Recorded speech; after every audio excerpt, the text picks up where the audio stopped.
नमस्कार दोस्तों, आप सभी का study for UPSC PC channel में स्वागत है।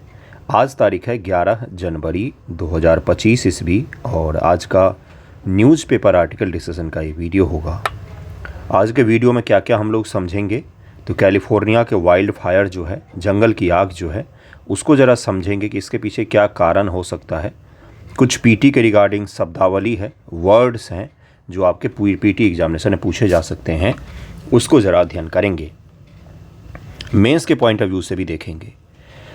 एआई समिट होने वाला है कहाँ पर, तो फ्रांस में। हमारे प्रधानमंत्री महोदय जो हैं वो फरवरी माह में फ्रांस की यात्रा करेंगे, इसको भी ज़रा हम लोग देखेंगे। और भी कुछ इंपॉर्टेंट टॉपिक है जिस पर हम लोग चर्चा करेंगे। चैनल पर नए हैं तो सब्सक्राइब कीजिएगा, जुड़िएगा। बीपीएससी के रिगार्डिंग सबसे बेस्ट कंटेंट मैं देने की कोशिश कर रहा हूँ। नेक्स्ट वीक से आई होप कुछ अगर दिक्कत नहीं होगा, एक दो लेक्चर भी आपको मिलने लग जाएंगे जीएस और आईआर के। रिजल्ट के कारण मैं रुका हुआ था, लेकिन अब रिजल्ट का छोड़ते हैं, रिजल्ट से पहले ही शुरू कर लेते हैं हम लोग। एक चीज़ और है, आंसर राइटिंग में अगर आपको जुड़ना हो तो जुड़िएगा। आंसर राइटिंग इस वीक में संडे तक में जितने भी बैकलॉग हैं, आंदोलन के कारण एक बार पीछे हो गया ग्रुप, तो वो पीछे हो जाता है तो फिर पीछे ही रहता है, तो वो उसको रविवार तक में, कल तक में मैं मैनेज पूरी तरीके से करने की कोशिश करूँगा। आप जुड़ेंगे तो सही रहेगा। GS1, NCERT और निबंध तीनों का ग्रुप है।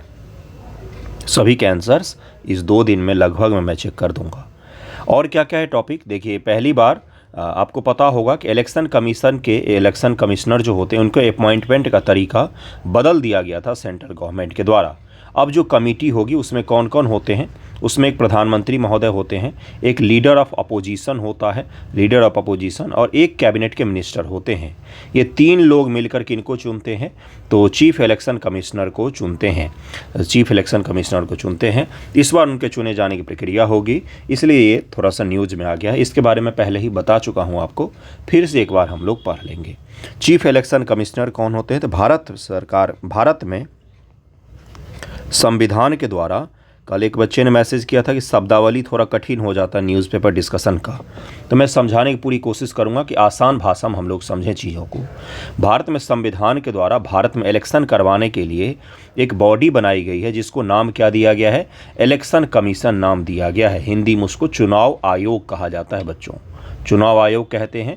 और आर्टिकल इसका क्या है, आर्टिकल है 324 से आर्टिकल से शुरू होता है संविधान का, जहां पर चुनाव आयोग की चर्चा की बात की गई है। एक संवैधानिक बॉडी है। इसके प्रमुख की नियुक्ति जो होती है वो राष्ट्रपति महोदय के द्वारा होती है, लेकिन चुना जाता है एक मंत्री स्तरीय, एक प्रधानमंत्री और लोकसभा अपोजिशन और मिनिस्टर के द्वारा बनी 3 मेंबर की समिति के द्वारा इसका चुनाव होता है। ठीक है, इनके कार्य क्या होते हैं, तो चुनाव को फ्री एंड फेयर तरीके से करवाना, अगर एक शब्द में हम लोग बोले तो यही इनके कार्य होते हैं। उसके अलावा और क्या न्यूज़ है, और एक न्यूज़ है जिसमें हम लोग पढ़ेंगे कि 2024 को हॉटेस्ट ईयर बोला गया है। पिछली बार से अगर जो लोग मेरा न्यूज़पेपर डिस्कशन फॉलो कर रहे होंगे उनको मैं एक चीज़ बताता हूँ। पिछले साल मैंने बोला था कि 2023 में जो है सबसे गर्म ईयर रहा है। उसके बाद इस बार पढ़ा रहा हूँ कि 2024 जो है वो सबसे गर्म ईयर रहा है। अभी 2025 में हम लोग, तो पिछले साल का रिपोर्ट आ गया है। अब अगली बार मैं आपको पढ़ाऊँगा 2026 में कि 2025 जो रहेगा वो सबसे गर्म ईयर रहेगा। क्यों हो रहा है ये चीज़, क्योंकि पृथ्वी का तापमान जो है वो बढ़ रहा है, और ये अलार्मिंग सिचुएशन है हम लोगों के लिए, हम पृथ्वीवासियों के लिए अलार्मिंग है। क्योंकि अगर तापमान बहुत ज़्यादा बढ़ जाएगा तो पृथ्वी के जितने भी ग्लेशियर हैं बंधुओं, वो क्या हो जाएगा, ग्लेशियर बर्फ़ के होते हैं और बर्फ़ तापमान बढ़ने पर पिघल जाता है, तो ये पिघल जाएगा, जिससे समुद्र के जलस्तर में बढ़ोतरी हो जाएगी। समुद्र का जलस्तर बढ़ने से क्या हो जाएगा, मुंबई और ढाका जैसे जो बड़े बड़े आबादी वाले शहर हैं, समुद्र तट के बड़े बड़े शहर हैं, अक्सर जो बड़ी शहरें हैं दुनिया भर में वो सब समुद्र के किनारे ही स्थित हैं, बहुत ज़्यादा पॉपुलेशन के साथ में। मैक्सिमम हिस्सा उनका डूब जाएगा, जिससे क्या होगा, एक एनार्की की सिचुएशन बन जाएगा और पॉपुलेशन डेंसिटी बाकी जगहों पर बढ़ जाएगा। ये मानवीय आपदा बहुत ही बड़ा साबित हो सकता है। इसके साथ साथ चक्रवात जैसे सिचुएशन होते हैं, साइक्लोन, समुद्र का तापमान बढ़ने से साइक्लोन की बारंबारता, फ्रीक्वेंसी इनकी ज़्यादा हो जाएगी। और क्या हो सकता है? तो अभी वाइल्ड फायर की जो घटनाएं हम देख रहे हैं, इसमें एक जलवायु परिवर्तन का इसमें भी एक माना जाता है कारण। भारत में कब होता है ये वाइल्ड फायर की घटनाएं? आपने देखा होगा कि नॉर्थ ईस्ट में, जम्मू कश्मीर ने हिमाचल में, उत्तराखंड में जंगलों में आग लगती है। तो ये जंगल में आग की घटनाएं कब होती हैं? अगर इसमें देखेंगे हम लोग तो ये अप्रैल माह के, मार्च अप्रैल इन सभी महीनों में होती है। इसको भी ज़रा हम लोग देखेंगे आज। तो WMO के बारे में पढ़ेंगे। WMO ने बोला है कि 2024 जो रहा है ये सबसे गर्म ईयर रहा है और जल्द ही हम लोग 1.5 डिग्री का जो सेल्सियस का हमने रिकॉर्ड रखा हुआ है, पृथ्वी को रखना है, गर्म नहीं होने देना है, इसको भी जल्द ही हम लोग पार कर जाएंगे। WMO के बारे में हम लोग देखेंगे। ये रिपोर्ट के बारे में आपसे नहीं पूछा जाएगा, इसको एक रेफरेंस के तौर पर याद रखिएगा। रेफरेंस के तौर पर याद रखने का क्या मतलब होता है? रेफरेंस के तौर पर याद रखने का मतलब होता है कि आप कभी भी उत्तर लेखन करें, जलवायु परिवर्तन पर आंसर राइटिंग करें या कहीं पर भी, तो आप उसमें रेफरेंस दे सकते हैं कि हाल ही में प्रकाशित WMO, वर्ल्ड मेट्रोलॉजिकल ऑर्गेनाइजेशन, विश्व मौसम संगठन, इसको हिंदी में क्या कहा जाता है? विश्व मौसम संगठन, WMO। इसके बारे में हम लोग अध्ययन करेंगे अभी। विश्व मौसम संगठन की हाल ही में प्रकाशित रिपोर्ट, जिसमें क्या कहा जाता है इस रिपोर्ट को कहा जाता है, एनुअल रिपोर्ट है इसका टेम्परेचर को लेकर, एनुअल ग्लोबल टेम्परेचर रिपोर्ट। इस रिपोर्ट के मुताबिक पृथ्वी का 2024 अभी तक सबसे गर्म ईयर रहा है और ये तापमान लगातार बढ़ते ही जा रहा है। ये चीज़ क्लियर हो गया होगा आपको? इतना तो समझ में आ गया, इसमें कोई कठिन शब्द भी मैंने उपयोग नहीं किया है। तो इसको भी ज़रा हम लोग देखेंगे। और देखिए एक और यहाँ पर न्यूज़ है कि संभल में आपको पता ही होगा कि मस्जिद को लेकर एक विवाद उत्पन्न हो गया है, दंगा भी हुआ था, एक आध आदमी की जान भी गई थी। सुप्रीम कोर्ट ने अब इस पर स्टेटस को लगा दिया है, मतलब कि जैसा का तैसा है, जैसा स्थिति है उसी पर रोक लगा दिया है। अभी इसमें कुछ भी परिवर्तन नहीं करना है आपको। दरअसल संभल में ये मस्जिद को लेकर हिंदू और मुस्लिम पक्ष जो है, वैसे बोलना नहीं चाहिए लेकिन पता ही है, मस्जिद होगा तो मुस्लिम पक्ष होगा और दूसरा पक्ष हिंदू होगा। दोनों पक्षों के बीच तनाव की स्थिति बन गई थी। जब इसमें ASI का सर्वे हुआ था, आर्कियोलॉजिकल सर्वे ऑफ इंडिया का भी सर्वे हुआ था, उस दौरान कुछ दंगा फसाद की भी घटनाएँ देखी गई थी। यहाँ पर एक बावली भी निकला जिसकी खुदाई हो रही है, जो कचरा और गंदगी से भर गया था, उसको फिर से निकाला जा रहा है, कचरे को साफ करके उसको फिर से पुनर्बहाल किया जा रहा है। ये तो छोटा सा न्यूज़ हो गया। इसमें एक एक्ट है, place of worship place act करके है, प्लेस ऑफ वर्शिप एक्ट। ये क्या है? पूजा स्थल या पूजा स्थल अधिनियम भी इसको कह दिया जाता है। इसमें यह है कि आज़ादी के बाद से देश के जितने भी पूजा स्थल हैं उनका स्टेटस को बना रहेगा, उनकी वर्तमान स्थिति में कोई परिवर्तन नहीं किया जाएगा। कोई मस्जिद है तो मस्जिद ही रहेगा, कोई मंदिर है तो मंदिर ही रहेगा, उसमें कुछ भी परिवर्तन नहीं किया जाएगा।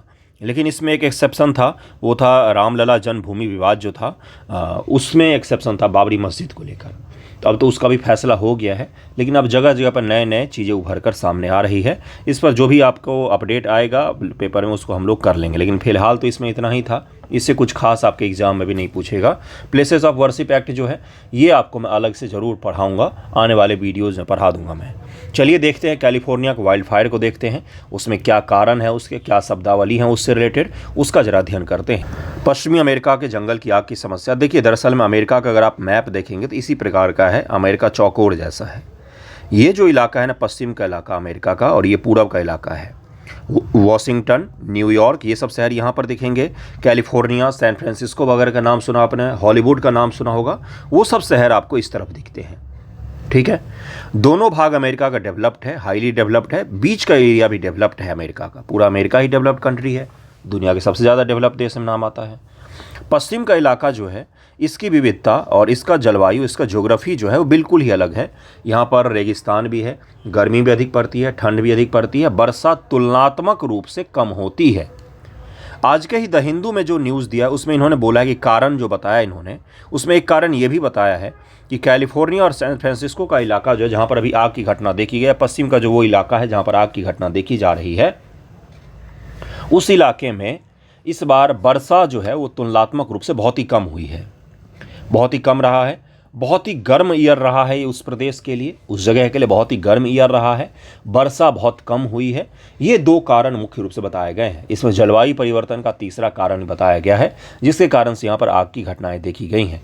और आग यहाँ पर लगने के बाद उनको बुझाना या उनको काबू करना क्यों मुश्किल होता है? क्योंकि यहाँ पर बहुत ही तेज़ हवा चलती है, बहुत ही तेज़ आंधी के जैसे हवा चलती है, और उस हवा के कारण से, मैं अभी आपको नाम बताऊंगा, सारे हवा वगैरह का सबका नाम बताऊंगा, और उस हवा के कारण से आग फैलती ही जाती है, फिर घरों को भी अपने चपेट में ले लेती है। और अमेरिका में प्रायः जो घर होते हैं वो किसके बने होते हैं बंधुओं?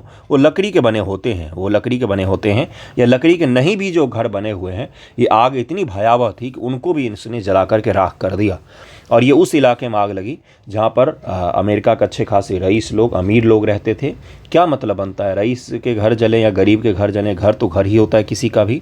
बहुत सारे बड़े बड़े सेलिब्रिटी हैं, उनको भी अपना घर खाली करना पड़ा है, और ये बहुत ही बड़ी त्रासदी है। लगभग में 17,000 बड़े बड़े घर जल गए हैं। 17,000 घर, जंगल के अलावा मैं कह रहा हूँ, पूरी कॉलोनी साफ हो गई है, एक एक घर जल गया वहाँ पर, हर चीज़ जल गई है। तो ज़रा देखते हैं कि इसमें क्या क्या है। और भी वहाँ पर कई सारे सोशल इशूज़ क्रिएट हो रहे हैं इसके कारण से। लोग घर जो जल रहे हैं या जिसको छोड़कर लोग भाग गए हैं, जलने वाला है उस खतरे के कारण, तो उसको जाकर लूट रहे हैं लोग, महंगे महंगे सामान वहाँ से उठा कर भाग रहे हैं। तो अब ये भी चीज़ हो रहा है, और वो हमें थर्ड वर्ल्ड कंट्रीज़ कहते हैं। आमतौर पर पश्चिम अमेरिका में जंगल की आग के मौसम का विस्तार बसंत के अंत से लेकर शीतकालीन मौसमी वर्षा और हिमपात तक रहता है। इसके अलावा विश्व भर में गर्म और शुष्क मौसम के दौरान जंगल की आग की घटना होती है। इस आग से निकले धुआं और राख ने सैन फ्रांसिस्को, खाड़ी तथा ओरेगन व वाशिंगटन कुछ हिस्सों में, अब जब आग लगेगी इतनी ज़्यादा तो क्या हो जाएगा, इसके कारण से आसपास की हवा गुणवत्ता पूरे अमेरिका का लगभग प्रभावित हो जाता है। ये तो एयर पॉल्यूशन तो होगा ही इसके कारण से, क्योंकि इतने बड़े स्तर पर आग लग रही है। इस वर्ष कैलिफोर्निया में जंगल की आग के प्रारंभ होने के कारण कई सारे कारण होते हैं, कई सारे कारण, जैसे कुछ प्राकृतिक होते हैं कारण और कुछ मानवीय कारण भी होते हैं। देखिए यहाँ पर बोला गया शुष्क मौसम में अगस्त से लेकर जनवरी तक का शुष्क मौसम होता है। इसमें वर्षा भी नहीं हुई है, इस बार तो वर्षा भी नहीं हुई है, जिसके कारण से क्या हो गया है, जिसके कारण शुष्क मौसम में वहाँ पर क्या होता है, कोई एक चिंगारी की बस उनको ज़रूरत होती है। बिजली गिरी, बिजली के तार के शॉर्ट सर्किट हो सकता है, किसी ने सिगरेट पी कर फेंक दिया, कुछ भी कारण हो सकता है, उसके कारण से वहाँ पर क्या हो जाता है, आग की शुरुआत हो जाती है। आकाशीय विद्युत झंझाम वृद्धि का एक कारण भी जलवायु परिवर्तन हो सकता है। कैलिफोर्निया में अधिकांश जंगली आग मानवीय कारणों से लगती है, ये भी इनको पता है। इसका एक उदाहरण पायरोनेटिक्स डिवाइस का उपयोग भी है। अन्य कारणों में विद्युत पारेषण लाइनों के यान उपकरण शामिल हैं जो दूरस्थ क्षेत्रों में आग कर, मतलब कि जो इलेक्ट्रिक की लाइनें हैं, और भी मानवीय कारण हो सकते हैं जिसके कारण से वहाँ पर आग लगी। कई बार तो जानबूझकर लगा दिया जाता है। वह 2017 की रिपोर्ट के अनुसार जंगल की आग 84% घटनाओं के लिए मानवीय कारण की उत्तरदायी है। 84% जो वहाँ पर आग लगी है कैलिफोर्निया के जंगलों में, उसमें मानव ही जिम्मेदार है, डायरेक्टली मानव कारण है। प्राकृतिक कारण कितना है? मात्र 16%। और हम किसको बोल देते हैं? जलवायु परिवर्तन और पता नहीं क्या क्या है। कई बार इंसान ही कारण होता है। 84% को इग्नोर करके 16% पर ध्यान देते हैं हम लोग। ये जरूर है कि मौसम शुष्क रहा है, थोड़ा सा शुष्क रहा है मौसम, क्योंकि वर्षा नहीं हुई है इस बार वहाँ पर। जितनी, एक तो बहुत कम वर्षा होती है इस क्षेत्रों में, और जितनी भी कम हुई है उसमें और भी कम ज़्यादा यहाँ पर वर्षा हो गई थी इस बार। वनाग्नि घातक होने के कारण क्या है? यद्यपि जंगल की आग कैलिफोर्निया राज्य की एक स्वाभाविक प्रक्रिया है, परंतु इस बार पश्चिम अमेरिका में आग के मौसम की अवधि प्रत्येक वर्ष समय से पूर्व प्रारंभ हो रही है, निश्चित समय के बाद समाप्त हो रही है। मेन ये है, इस बार जो टाइम पीरियड था ना शुष्क मौसम का, ध्यान से समझिएगा, शुष्क मौसम का जो टाइम पीरियड था वो काफ़ी लंबा हो गया है। बार बार मैं एक ही कारण आपको बता रहा हूँ। क्या कारण बता रहा हूँ? क्योंकि वर्षा अत्यधिक कम हुई है इस बार, ठीक है। वहाँ का स्थानीय कार्यालय के अनुसार जलवायु परिवर्तन इस परिवर्तन का मुख्य कारण है। वसंत व ग्रीष्म ऋतु को तापमान में वृद्धि, बर्फबारी में कमी, बसंत पूर्व बर्फ के पिघलने से शुष्क मौसम की अवधि बढ़ती जा रही है। और अमेरिका का एक ही समय पर, अभी जो है वर्तमान का सिनेरियो, एक ही समय पर अमेरिका का काफ़ी बड़ा इलाका जो है ये बर्फबारी से परेशान है, खूब ज़्यादा हिमपात हो रहा है, और दूसरी तरफ एक इलाका जो अमेरिका का वो जल रहा है बिल्कुल आग के कारण से। इसको शुष्क मौसम में वनस्पति का आर्द्रता कम ने जंगलों की गंभीर वनाग्नि के प्रति अति संवेदनशील बना देता है। रिकॉर्ड उच्च तापमान, तेज हवा, विद्युत झंझा, बिजली जो गिरना बोलते हैं, कि अधिकता का संयोजन कैलिफोर्निया मौजूद जंगल की आग की गंभीरता कारण हो सकता है। दक्षिण कैलिफोर्निया वर्तमान स्थिति संभवतः अत्यधिक हवा व आर्द्रता कम स्तर के कारण है। आर्द्रता बहुत कम है और हवा बहुत तेज चलती है इस समय, इसके कारण से वो आग और भयावह होती जा रही है। कारण आपको पता ही है क्या, हानि क्या क्या होता है इससे। तो जैव विविधता को हानि पहुंचता है, प्रदूषण की समस्या बहुत ही गंभीर हो जाती है, पारिस्थितिकी तंत्र में बदलाव हो सकता है, कई सारे फायदे भी हैं इससे। जंगल की गंदगी साफ हो जाती है और फिर से रिसाइकल होता रहता है वहाँ के किसका, तो वहाँ के डाइवर्सिटी का रिसाइकल होता रहता है, फिर से वो चीज़ यूज में आता है, वहाँ की ज़मीन उत्पादक हो जाती है। इसलिए कई बार आपने देखा होगा कि वाइल्ड फायर में कुछ अच्छी चीज़ें भी निकल कर आती हैं, जैसे कि जंगल के कचरे साफ हो जाते हैं, पेड़ फिर से पैदा होते हैं उस ज़मीन पर, फिर से एक नई तरीके का पारिस्थितिक तंत्र का निर्माण होता है। लेकिन नुकसान ज़्यादा है यहाँ पर, इसमें कई प्रजातियाँ उन क्षेत्रों में प्रभावी हो जाती है। इस प्रक्रिया से अग्नि अप्रिय, क्या कहा जाता है इसको, पायरोफोबिक पौधों का स्थान अग्निसहाय, पायरो टॉलरेंट, ऐसे पेड़ पौधे हैं जो अग्नि को सह सकते हैं, प्रकृति उनको बढ़ावा देने लग जाती है, ऐसे पेड़ पौधे वहाँ पर जन्म लेने लग जाते हैं। पायरोफोबिक के जगह पर, यानी कि फायर्स को सहन नहीं करने वाले पेड़ों की जगह पर फायर को सहन करने वाला जो पेड़ पौधे होते हैं उनका जन्म वहाँ पर होने लग जाता है। ये प्राकृतिक रूप से अपने आप को ही बदलता है प्रकृति, आपको पता ही होगा। तो ये वही घटना घटित होने लग जाती है। इस कारण से कहीं कहीं भूमि की अपेक्षा के साथ में मरुस्थलीकरण भी देखने को मिलता है, डेजर्टिफिकेशन की घटनाएं भी देखने को मिलती है, जिससे क्या होगा, धूल और बाकी जैसी समस्याएं उत्पन्न हो सकती हैं। वनाग्नि से उत्पन्न धूम पारिस्थितिक तंत्र को प्रभावित करते हैं और हरित गृह यानी कि जो ग्रीन हाउस इफेक्ट है उसको बढ़ा देते हैं। इससे अतिरिक्त मृदा की शुष्कता वृद्धि के साथ उर्वरता में कमी आती है, पर्यटन, रोजगार, उद्योग की हानि होती है और पेड़ पौधों को नुकसान होता है, प्रॉपर्टी की हानि होती है, जीवन का हानि होता है, जीव जंतु काफ़ी सारे मारे जाते हैं। प्रीटी फैक्ट के लिए एक हवा है यहाँ पर जिसको कहा जाता है सांता एना, सेंटा एना कहा जाता है इंग्लिश में, हिंदी में इसको क्या कह रहे हैं, सांता एना। ये हवा है, शुष्क हवा है, बहुत तेज़ गति से चलती है और इसी को मुख्य कारण माना जा रहा है आग के फैलने का। लगा तो किसी और कारण से होगा, फैल क्यों रही है इतनी ज़्यादा आग, क्योंकि ये जो हवा है ये बहुत ही शुष्क, बहुत तेज़ गति से चलने वाली हवा है, बहुत तेज़ चलती है, आंधी के जैसे देखने में प्रतीत होती है और इसी ने आग को और भी ज़्यादा फैला दिया है जगह जगह पर। भारत में वर्ष 1988 वन नीति, वर्ष 1990 में वन संरक्षण अधिनियम अपनाया गया। रियो पृथ्वी सम्मेलन 1992 में जंगल की आग से उत्पन्न होने वाली समस्या पर विस्तृत चर्चा हुई थी। पृथ्वी सम्मेलन जिसको कहा जाता है, कैलिफोर्निया में अगस्त से लेकर जनवरी फरवरी तक में आग की घटना, एक बड़ी घटना को अगस्त कॉम्प्लेक्स फायर भी कहा जाता है। जब यहीं पर कैलिफोर्निया में ही एक अगस्त के माह में भी आग लगती है जिसको क्या कहा जाता है, अगस्त कॉम्प्लेक्स फायर भी कहा जाता है। अभी का जो है फायर वो इसी मौसम का विस्तार हो जाता है। यहाँ पर पहाड़ी क्षेत्रों में अन्य कारणों सहित चीर, ये बहुत ही तेज जलने वाला पेड़ है, बहुत ही तेज़ तरीके से जलता है चील। पेड़ भी वनाग्नि के लिए उत्तरदायी माने जाते हैं। कंट्रोल फायर लाइन कृत्रिम या प्राकृतिक रूप से निर्मित एक ऐसी सीमा रेखा होती है जिसके पार आग को नियंत्रित करने और बढ़ने से रोकने का प्रयास विभिन्न तरीकों से किया जाता है। इसके लिए अग्निरोधी वनस्पतियों उगाने के साथ अन्य सहायक तरीकों का भी उपयोग किया जाता है। हो सकता है कि हम क्या करें, आग को कंट्रोल करने के लिए हम मानव ही क्या करें, उस जंगल में हम फायर टॉलरेंट जो होते हैं उस प्रकार के पेड़ पौधों का रोपण कर दें, लगा दें, जिससे अगली बार क्या हो, जब आग लगे तो पेड़ पौधे उस आग को बढ़ने से रोक सकें। ये आपको पता चल गया। कारण कुछ विभिन्न शब्दावली आपने देखा, सांता एना पढ़ा आपने, क्या कारण है, कहाँ पर लगा है, तो ये अमेरिका है। अगर मैपिंग में कराऊंगा तो इस एरिया में ये आग लगा है, इस एरिया में है। बहुत ही विस्तृत एरिया है गुरु, बहुत ही बड़ा सा एरिया है। एक बार मैं दिखा भी देता हूँ, देखिए जरा ध्यान से। ये जो एरिया है, ये जो एरिया दिख रहा है आपको, ये रेड में और अलग अलग कलर में, यही वो एरिया है जो सबसे ज़्यादा आग से प्रभावित रहता है। अमेरिका का पश्चिमी भाग है ये, सबसे ज़्यादा आग से प्रभावित यही एरिया रहता है। ओके, नेक्स्ट टॉपिक पर हम लोग चलते हैं। अगला जो टॉपिक है वो है विश्व मौसम विज्ञान संगठन, इसको कहा जाता है वर्ल्ड मेट्रोलॉजिकल ऑर्गेनाइजेशन, इसको कहा जाता है WMO कहा जाता है। WMO क्यों हम इसको पढ़ रहे हैं थोड़ा सा, क्योंकि इसका रिपोर्ट आया है एनुअल टेम्परेचर रिपोर्ट इसको कहा जाता है गुरु। एनुअल टेम्परेचर रिपोर्ट, वार्षिक तापमान रिपोर्ट आप कह सकते हैं इसको, ठीक है। इसमें क्या बताया जाता है कि पृथ्वी का तापमान इस वर्ष में कैसा रहा उसका अध्ययन किया जाता है और वही बताया जाता है। तो इस बार जो अध्ययन निकल कर आया है कि 2023 के कंपेयर में 2024 का जो ईयर था ये काफ़ी गर्म रहा है, सबसे ज़्यादा गर्म ईयर 2024 का रहा है। 2026 में हम लोग भी यही पढ़ेंगे, फिर भी आज मैं कह देता हूँ कि 2025 का ईयर जो है वो सबसे गर्म ईयर रहेगा, क्योंकि निरंतर रूप से तापमान बढ़ रहा है। गर्मी का मौसम आपको एक्सटेंड होता हुआ दिखेगा। जैसे मैं आपको बताता हूँ, दिसंबर महीने में 10-15 दिसंबर तक ठंड बिल्कुल भी नहीं थी, बिल्कुल भी नहीं था। जनवरी महीने में अभी ठंड पड़ रही है, आपको कड़ाके की ठंड का अनुभव हो रहा होगा। पूरे उत्तर मैदान में बहुत कड़ाके की ठंड पड़ रही है, दिल्ली से लेकर पटना तक। फिर आपको फरवरी में आपको ठंड कम होता हुआ दिख जाएगा। फरवरी एंड तक तो फैन चलने लग जाते हैं।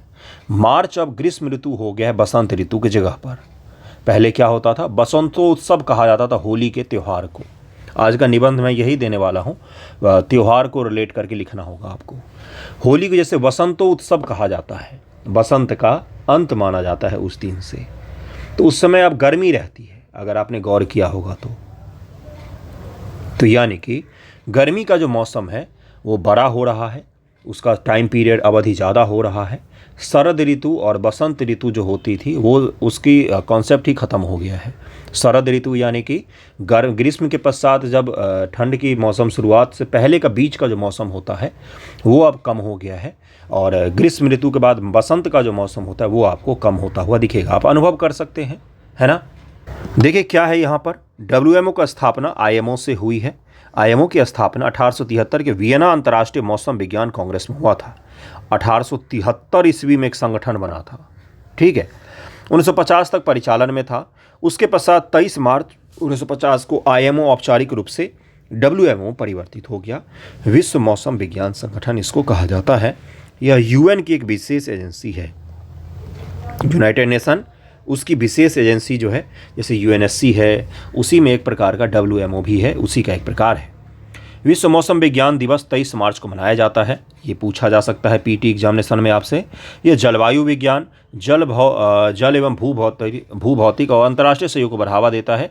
इसका एक अंतर सरकारी यानी कि इंटर गवर्नमेंटल स्तर पर 193 देश इसमें शामिल हैं, इसके सदस्य हैं। 193 सदस्य देश हैं, इन 193 सदस्य देश हैं। इसका मुख्यालय जिनेवा स्विट्जरलैंड में स्थित है। स्विट्जरलैंड दुनिया का सबसे ज़्यादा तटस्थ देश है, इसीलिए वहाँ पर मैक्सिमम इंटरनेशनल ऑर्गेनाइजेशन के आपको हेडक्वार्टर वगैरह स्विट्जरलैंड में ही देखने को मिलते हैं, ठीक है। तो ये ध्यान रखिएगा WMO के बारे में। अगला है एक छोटा सा न्यूज़, PM मोदी जो विजिट करने वाले हैं पेरिस AI समिट के लिए। AI समिट कहाँ पर होगा इस बार का, तो ये होगा आपका पेरिस में, ठीक है। प्रधानमंत्री मोदी जाएंगे, स्टेट विजिट पर जा रहे हैं, और उसके बाद वहाँ पर AI समिट में भी हिस्सा लेंगे। इससे पहले AI समिट नवंबर 2023 में कहाँ पर हुआ था, साउथ कोरिया में हुआ था। साउथ कोरिया में नवंबर 2023 में, सॉरी यूनाइटेड किंगडम में हुआ था। 2024 के मई में साउथ कोरिया में हुआ है। देखिए नवंबर 23 UK में हुआ था, और साउथ कोरिया में कब हुआ है, तो मई 2024 ईस्वी में।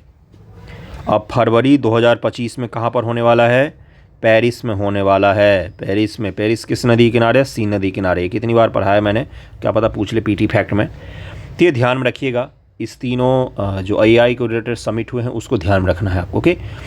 जब मोदी जी जाएंगे तो बाकी चीज़ें भी हम लोग पढ़ लेंगे। एक अगला न्यूज़ है जो काफ़ी ज़्यादा चर्चा में है, आंजी खाद ब्रिज जिसको कहा जाता है। भारतीय रेलवे ने जम्मू और कश्मीर में रेलवे संपर्क बढ़ाने के लिए अंजी खाद ब्रिज पर ट्रायल रन सफलतापूर्वक पूरा कर लिया है। ट्रायल रन पूरा होने के बाद कुछ दिनों में ये बनकर तैयार हो जाएगा, उद्घाटन वगैरह भी हो जाएगा। भारत का पहला केबल के सहारे स्थित रेलवे ब्रिज है जो जम्मू एवं कश्मीर के रियासी जिले में स्थित है। यह उधमपुर श्रीनगर बारामूला रेल लिंक पर परियोजना पर हिस्सा है। ये भारत का पाकिस्तान की सीमा से POK से लगते हुए काफ़ी स्ट्रेटजिक रूप से महत्वपूर्ण जगह है, जो कश्मीर वैली जो है बारामूला जैसे इलाकों को भी जोड़ देगा रेलवे से।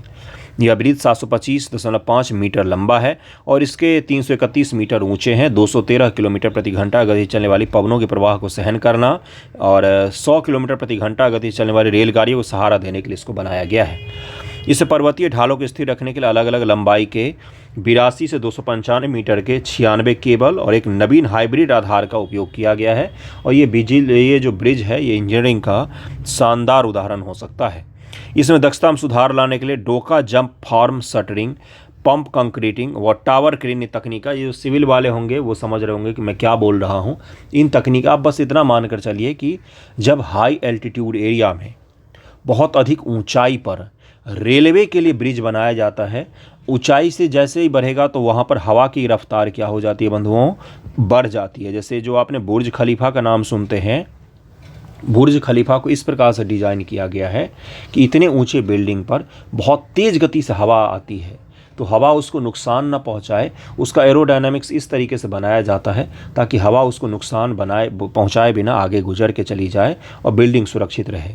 तो ब्रिज भी इतना ऊंचा बनाया जा रहा है तो एरोडायनामिक्स का भी ध्यान रखना पड़ता है, साथ में वजन, गाड़ी के रफ्तार, इन सभी चीज़ों का भी हमें ध्यान रखना पड़ता है।